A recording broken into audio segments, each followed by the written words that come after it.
잔치 또는 축제라는 뜻을 가지고 있는 학계 선지자는요, 포로기 이후에 유다에서 사역했던 선지자입니다. 그는 이스라엘 백성들을 향하여서 성전 재건을 독려했던 첫 번째 선지자이기도 합니다.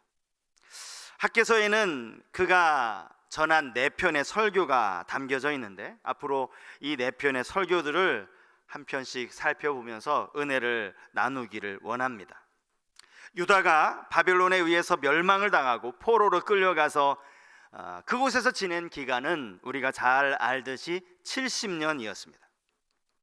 이 기간에 대해서는 예레미야 선지자를 통해서 이미 말씀하신 바가 있습니다. 예레미야 29장 10절 말씀입니다. 여호와께서 이와 같이 말씀하시니라. 바벨론에서 70년이 차면 내가 너희를 돌보고 나의 선한 말을 너희에게 성취하여 너희를 이곳으로 돌아오게 하리라. 이 예언의 말씀처럼 포로 생활 70년이 되었을 때 하나님은 바사의 고레스 왕을 통하여서 유다 백성들을 예루살렘으로 돌아오게 하십니다. 그렇게 해서 이제 1차 포로 귀환이 시작된 해가 BC 537년이었습니다. 그리고 이들을 이끌었던 지도자가 오늘 본문에 나오는 유다 총독 스룹바벨, 그리고 대제사장 여호수아입니다. 그들은 예루살렘에 도착하자마자 황폐되어 있는, 방치되어 있는 성전을 재건하기 시작합니다. 그것이 그 다음 이듬해 BC 536년입니다. 제가 이렇게 연도를 구체적으로 말씀드리는 이유는 오늘 본문 1절 말씀 때문입니다. 1절 말씀을 보시면 1절 말씀이 이렇게 되어 있어요.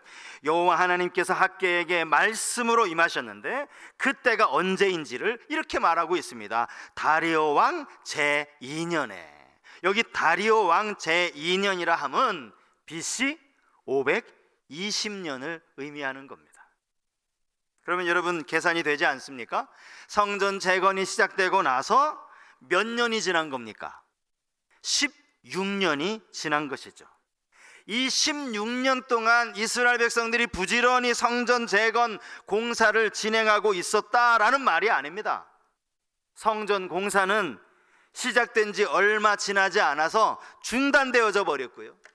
그리고 나서 16년 동안 기간이 그냥 흘러가 버린 겁니다. 16년 동안은 성전 건축이 아무것도 진행되지 못하고 있었다는 거죠. 하나님은 유다 총독 스룹바벨과 대제사장 여호수아에게 말씀을 하고 계십니다. 물론 선지자 학계의 입술을 통해서 말씀하신 것이죠. 그와 동시에 하나님은 2번씩이나 반복해서 이런 말씀을 하고 계세요. 오늘 본문에 2번 반복되어진 말씀, 그 첫 번째가 5절 말씀인데요. 그러므로 이제 만군의 여호와가 이같이 말하노니 너희는 너희의 행위를 살필지니라. 이와 똑같은 말씀이 7절에 또 한번 나옵니다. 7절 말씀이요. 만군의 여호와가 말하노니 너희는 자기의 행위를 살필지니라. 여기서 말하는 이 행위라는 이 단어 속에는 단순히 몸으로 취하는 행동만을 의미하는 단어가 아닙니다. 이 단어 속에는 태도라는 뜻도 담겨져 있어요. 태도와 행동이 연결이 되어지고 있는 겁니다. 마음의 태도가 행위로 나오기 때문이죠. 뿐만 아니라 살필지니라 라는 이 동사는요, 마음에 두다 이런 뜻을 가지고 있어요. 마음에 두다, 심각하게 생각하고 돌아보라 이런 말입니다. 자신들이 했던 말이 무슨 말인지 곰곰이 한번 생각해보라, 따져보라, 그런 의미의 말씀인 거예요. 하나님께서 이런 말씀을 하신 이유는 단순히 저들이 좀 생각 좀 하라라는 그런 의미가 아닙니다. 깨닫고 반성하라는 겁니다. 깨닫고 돌이키라는 그런 의미죠. 그들이 속으로 알고 있었는지 아니면 미처 깨닫지 못했는지는 몰라도 지금 그들이 얼마나 잘못된 생각을 하고 있는지 하나님이 지금 책망하고 계시는 거예요. 예를 들어서요, 수학 시간에 선생님이 어떤 학생을 지목해서 앞에 나와서 이제 복잡한 문제를 풀어보라고 했어요. 학생이 열심히 문제를 풀고 있는데 뒤에서 선생님이 보다가 이런 말을 한마디 툭 합니다. 잘 생각하며 풀어봐라. 그러면 그 그 말이 무슨 말입니까? 너 지금 틀린 공식 잘못 사용하고 문제 지금 틀리고 있어, 그 이야기입니다. 다시 생각해봐, 그 공식 아니야, 그렇게 하면 답이 틀려, 그 이야기입니다. 학생이 문제를 잘 풀고 있는데 굳이 선생님이 뒤에서 그런 말씀을 하실 필요가 없거든요. 다시 한번 생각해봐라, 자기 행위를 살펴라, 이 말씀도 마찬가지입니다. 그렇다면 과연 하나님께서 이스라엘 백성들에게 무엇이 잘못되었다라고 지적하시는 것인가? 오늘 그것을 좀 한번 생각해 보려고 합니다. 그리고 우리 또한 저들과 똑같은 실수를 범하고 있지는 않은지, 말씀이 거울 아닙니까? 이 말씀의 거울 앞에 한번 우리 자신을 비추어 보는 시간으로 갖기를 원합니다. 자기의 행위를 살피라 라는 이 말씀의 첫 번째 의미는요, 스스로를 합리화하고 있지는 않은지 돌아보라 라는 뜻입니다. 하나님은 유다 백성들 사이에서 자기들끼리 하는 이야기를 인용하셔서 말씀을 하고 계세요. 본문 2절 말씀입니다. 만군의 여호와가 이같이 말하여 이르노라, 이 백성이 말하기를 여호와의 전을 건축할 시기가 이르지 아니하였다 하느니라. 이미 앞에서 말씀드렸다시피 유다 백성들은 예루살렘으로 돌아오자마자, 포로에서 돌아오자마자 성전 재건을 시작했어요. 그러다가 여러 가지 어려움을 겪게 되죠. 그 어려움을 겪게 되면서 그들 입에서 자연스럽게 나온 이야기가 이런 이야기였다라는 거예요. 아직 건축할 시기가 아니야, 그런 말이 나오고 있더라는 겁니다.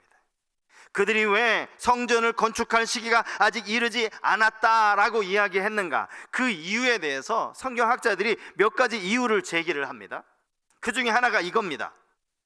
예레미야 선지자가 말한 이 포로 기간 70년이 아직 다 차지 않았다는 거예요. 그 70년이 채워져야 그 다음에 이제 우리가 성전을 건축하면 된다, 그렇게 이야기했다라는 거예요. 여러분, 이것은요 70년이라고 하는 이 기간을 계산하는 이 경우의 수에 따라서 달라질 수 있어요. 기간을 어떻게 잴 것인가, 포로 생활의 시작을 언제로부터 잡느냐에 따라서 이것은 기간이 막 달라질 수 있다라는, 무슨 말인가 하면요, 유다 백성들이 바벨론 포로로 끌려간 그 시기가 총 3번에 걸쳐서 나옵니다. 한 번에 다 끌려간 게 아니에요. 첫 번째로 유다에 있던 백성들이 바벨론으로 끌려간 때가 언젠가 하면 BC 605년이에요. 이때 끌려간 사람 중에 대표적인 사람, 유명한 사람이 다니엘이죠. 그런가 하면 2차로 포로로 끌려간 때는 597년이고요. 그리고 3차가 586년. 우리는 586년 하면 유다가 완전히 멸망한 그 해로 기억을 하지 않습니까? 이때가 사실은 마지막 3번째로 포로로 끌려갈 때라는 말입니다. 그런가 하면 포로로 끌려간 때만 3번에 걸친 것이 아니라 포로에서 돌아온 때도 여러분 3번에 걸쳤다는 거 아마 알고 계실 거예요. 1차는 BC 537년입니다. 수룹바벨이 이스라엘 백성들을 이끌고 이제 예루살렘으로 돌아온 거죠. 그리고 2차는 458년이에요. 그리고 3차 맨 마지막으로 이제 이스라엘 백성들이 예루살렘으로 돌아오는데 그때가 BC 445년이라는 거예요. 자, 그러면요 계산을 어떻게 할 수 있는가 하면 이 포로 기간을 가장 길게 잡으면 가장 먼저 끌려간 시간으로부터 시작해서 가장 늦게 돌아온 사람 그 시기까지를 계산을 하면 포로 기간이 160년이 되는 겁니다. 160년. 그런가 하면 이 기간을 짧게 잡을 수도 있겠죠. 맨 마지막에 끌려간 그때로부터 시작해서 맨 먼저 돌아온 그때를 기준으로 하면 포로 기간은 48년밖에 되지 않아요. 사실 예레미야가 말한 이 70년은요 당연히 포로로 처음 끌려갈 바로 그때 605년으로부터 계산이 되어지는 것이죠. 그리고 첫 번째로 돌아온 그때 BC 537년 이렇게 계산을 해야 맞는 겁니다. 그럼에도 불구하고 유다 백성들은 자기들 마음대로 이 70년을 계산을 하는 거예요. 이렇게 계산하더니 아직 70년 전 되려면 조금 시간이 남았어. 아직은 성전 건축이 그렇게 급하지 않아? 그렇게 자기들 나름대로 합리화시켰다라는 겁니다.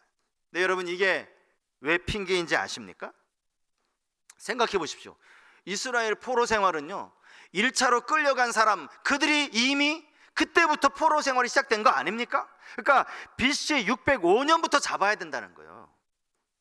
그때를 포함을 해서 여러분 한번 수학으로 계산을 해보세요. 그 해를 포함을 해가지고 가장 먼저 돌아온 BC 537년을 빼면요 69년이 됩니다. 69년째 해가 되는 거예요. 그리고 그들이 성전 재건을 그 다음 해부터 했으니까 예레미야가 말한 70년이 정확히 맞아떨어지는 거예요. 그때 성전을 건축하는 게 맞아요. 예레미야의 예언한 70년이 맞습니다. 그런데 자기들 마음대로 계산을 막 이리저리 바꾸는 거죠. 그러면서는 아직 70년이 안 됐다고 그렇게 이야기를 하는 겁니다.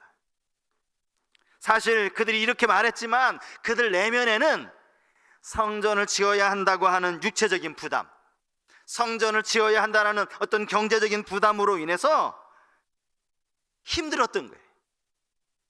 자신의 편안함만을 추구했다라는 것이죠. 하나님께서 그들의 마음, 그들의 속생각을 너무나도 잘 알고 계시죠. 그래서 하나님 이렇게 말씀하시는 거예요. 보면 4절 말씀이요, 이 성전이 황폐되었거늘 너희가 이때에 판벽한 집에 거주하는 것이 옳으냐? 여기 판벽한, 이 판벽한이라고 번역된 단어는요, 판자를 대다, 지붕을 얹다 이런 뜻을 가진 단어입니다. 판벽한 집이라는 말은 판자를 대고 지붕을 얹은 집이라는 뜻인데, 이 당시 판벽한 집은 백향목 판자라든지 또 아로새긴 판자로 덮은 아주 화려한 집을 일컫는 그런 표현 중에 하나였다라는 거예요. 이 표현이요 성경에 열왕기상 7장에 나오거든요. 7장이 2번 나옵니다. 그런데 열왕기상 7장이 어떤 내용인지 아십니까? 솔로몬이 자기가 지을 왕궁을 짓는 거예요. 여러분, 왕궁 얼마나 화려하고 멋있게 짓겠어요. 그 가운데 한 구절이 이렇습니다. 기둥 있는 들보 45개를 백향목으로 덮었는데 들보는 한 줄에 15이요. 여기 백향목으로 덮었다라는 이 말이 오늘 본문에 나오는 판벽한이라는 말과 같은 단어라는 거예요. 판벽한 집은 꽤 화려한 집, 멋있는 집, 그런 의미를 담고 있다라는 것입니다. 그래서 여러분, 다른 번역 성경들을 보시면 이 4절 말씀이 이렇게 번역이 되어 있어요. 현대어 성경으로 먼저 읽어드릴까요? 현대어 성경. 나의 성전은 아직도 잿더미 속에 부서져 있는데 너희는 벌써 화려한 집 안에서 살고 있느냐? 화려한 집이라고 번역을 했고요. 쉬운 성경이요, 쉬운 성경 번역이 이렇게 되어 있습니다. 성전이 아직도 폐허로 남아있는데 너희가 그렇게 멋진 집에서 사는 것이 옳으냐? 멋진 집이라고 표현을 하고 있다는 거예요. 여러분, 지금 하나님께서 저들을 책망하실 만한 충분한 이유가 있지 않습니까? 처음에는 이들이 누굽니까? 다른 어떤 것보다, 심지어 자기 자녀들이 살 집, 자기가 거할 집 짓는 것보다 하나님의 성전을 먼저 지어야 한다라고, 내 집 짓는 거 뭐가 중요해? 성전 먼저 지어야지, 이렇게 말했던 사람이라는 거예요. 그게 당연한 것으로 생각했습니다. 그런데 시간이 지나면서 생각이 바뀐 거예요. 성전 지으려면 아직 시간 남았어 라고 이야기하면서 자기 집을 짓는 거예요. 자기 집을. 여러분, 이것을 우리가 뭐라고 이야기할 수 있습니까? 신앙의 변질이라고 말할 수 있는 거죠. 아직은 시기가 아니라는 말, 나름대로는 합당한 합리적인 이유를 댈 수 있겠지만, 그렇다고 성전은 방치된 채 자기 자신들을 위해서 화려한 집을 짓는다면 여러분, 이게 어떻게 하나님께 합당한 이유가 되겠습니까? 핑계 아닙니까? 변명 아닙니까? 여러분, 지금 여러분들의 삶의 우선순위는 어디에 있습니까? 예배입니까? 육신의 평안함입니까? 하나님과의 관계입니까? 물질입니까? 여러분들이 내린 결정에 스스로 합리화를 시키고 계시지는 않습니까? 한번 우리 자신을 잘 살펴보셔야 됩니다. 두 번째로, 자기 행위를 살피라는 이 말씀 속에는 머뭇거리는 신앙이 아닌지 돌아보라 라는 의미가 담겨져 있어요. 머뭇거리는 신앙이 아닌지 돌아보라. 오늘 본문 8절에서 이런 말씀이 나옵니다. 8절 말씀이요, 너희는 산에 올라가서 나무를 가져다가 성전을 건축하라.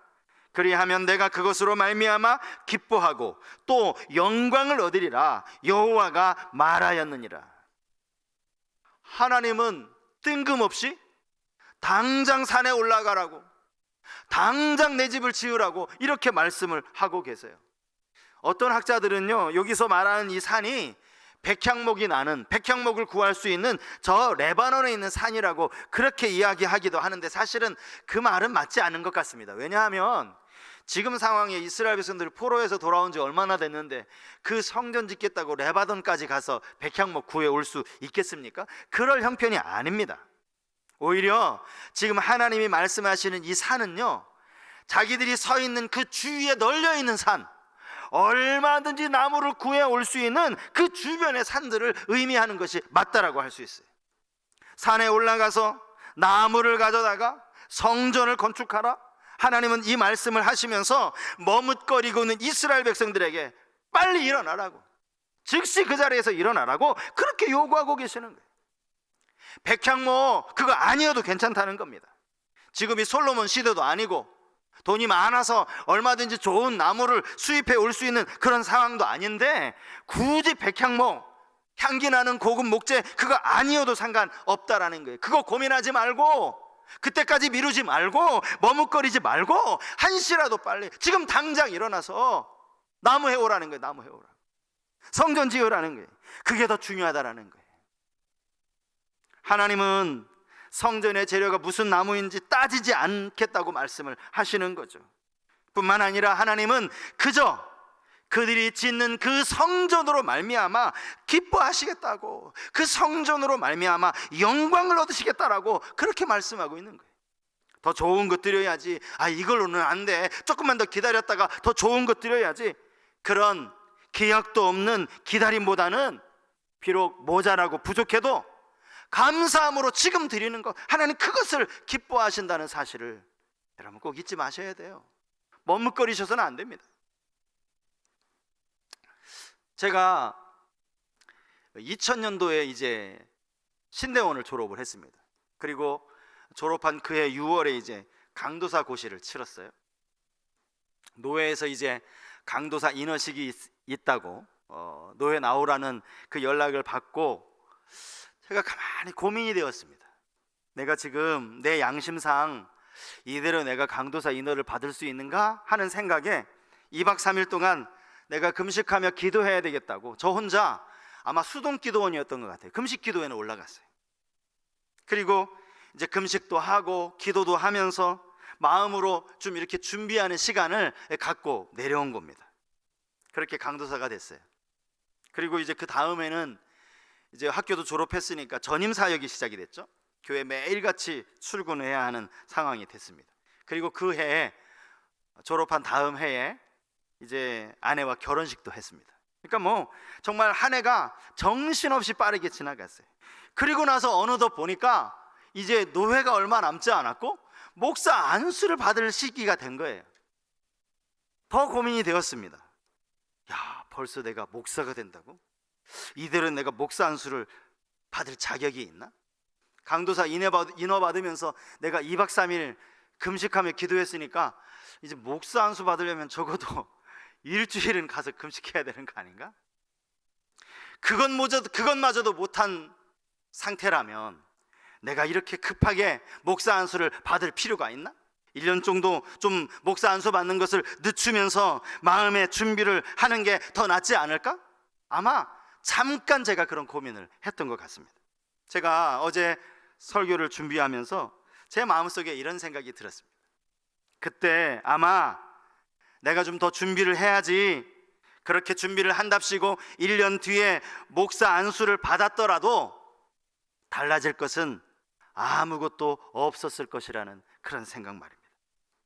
부족하면 부족한 대로 목사 안수를 받고, 부족한 줄 알기에 성도님들이 목사라고 불러주면 참 부끄럽고 죄송하고, 그래서 하나님 앞에 납작 엎드리고 설교할 때마다 그냥 막 실수를 툭툭 하고, 제가 지난 주일에 이거 분명히 겸손인데 제가 2번씩이나 교만을 강조했더라고요. 제가 그 영상을 보고 저도 깜짝 놀랐어요.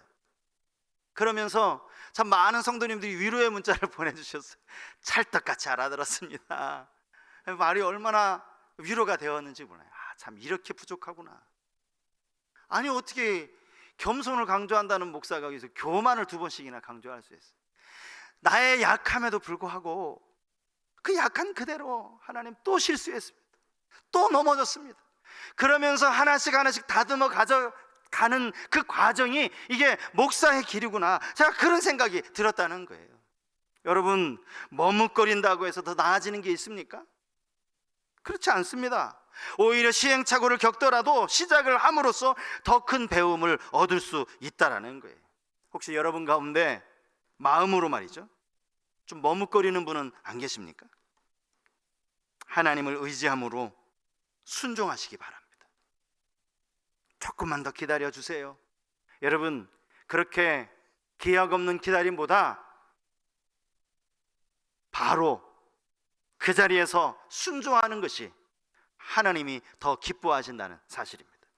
엘리야 시대에요, 아합이라는 악한 왕, 이 이세벨이라는 앙처를 이제 두는 바람에 온 이스라엘 백성들이 이제 그 바알과 아세라를 섬겨야만 하는, 뭐 바알이 왕이 이 우상을 섬기니까요. 이스라엘 백성들은 우리가 여호와 하나님을 섬겨야 하나 아니면 왕을 따라서 바알을 섬겨야 하나, 이 중간에서 갈등을 하고 있었습니다. 바로 그때 하나님께서 엘리야 선지자를 보내셔서 이스라엘 백성들을 책망하시죠. 아주 준엄하게 책망을 하십니다. 그 말씀이 열왕기상 18장 21절 말씀이에요. 엘리야가 모든 백성에게 가까이 나아가 이르되 너희가 어느 때까지 둘 사이에서 머뭇하려느냐? 나 여호와가 만일 하나님이면 그를 따르고 바알이 만일 하나님이면 그를 따를지니라 하니 백성이 말 한마디도 대답하지 아니하는지라. 여러분, 이들이 선지자로부터 책망을 받을 수밖에 없었던 그 이유가 뭔지 아십니까?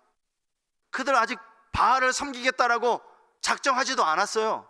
하나님이 왜 책망하신 거예요? 왜 머뭇거리느냐고, 왜 망설이느냐고.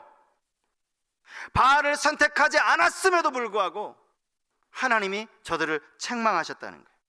머뭇거리는 것만으로도 책망을 받을 수 있다라는 거예요. 하나님께서 무엇을 원하는지 뻔히 알고 있으면서 나는 아직 준비가 안 돼 있어서,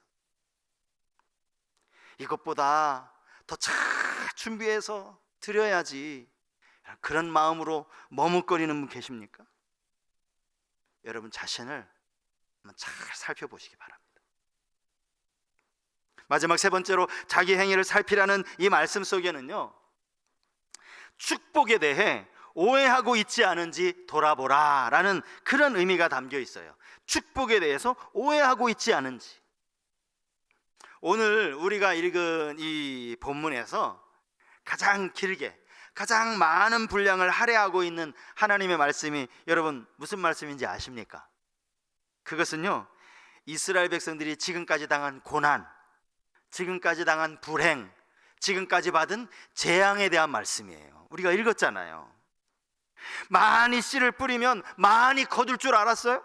그런데 수확을 거두고 보니까 수확이 너무 적은 거예요. 한 해 농사가 실패로 돌아간 거죠. 먹을 양식이 부족하다 보니까 배부르게 먹을 수도 없습니다. 실컷 먹은 것 같은데 여전히 만족이 없어요. 열심히 돈을 모아놓은 것 같은데 이게 구멍 뚫린 전대에 넣은 것처럼 다 새어나가고 다 하나도 없습니다. 이 원인이 어디에 있다라고 말씀하세요? 누구에게 있다고요? 하나님께 있다고요. 하나님께. 하나님이 후 하고 불어버리셨다라는 거예요.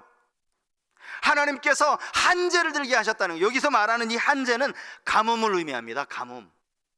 이스라엘 땅에 이른 비 늦은 비 없이 어떻게 곡식을 맺을 수 있습니까? 하나님이 이른 비 늦은 비를 아예 내리지 않으시는 거예요. 한재가 된 거죠. 그러니까 재앙이 임할 수밖에 없는 것 아닙니까? 참 가만히 생각해 보면요, 아니 하나님이 도대체 왜 이렇게 성전 짓는 일에 집착을 하고 계시는가, 우리가 이런 생각을 할 수도 있습니다. 이스라엘이 가장 화려했던 때가 여러분 다윗 시대 아닙니까? 그런데 하나님은 다윗 시대 때에도 한 번도 다윗에게 너 빨리 성전 지으라 라고 말씀하신 적이 없으세요.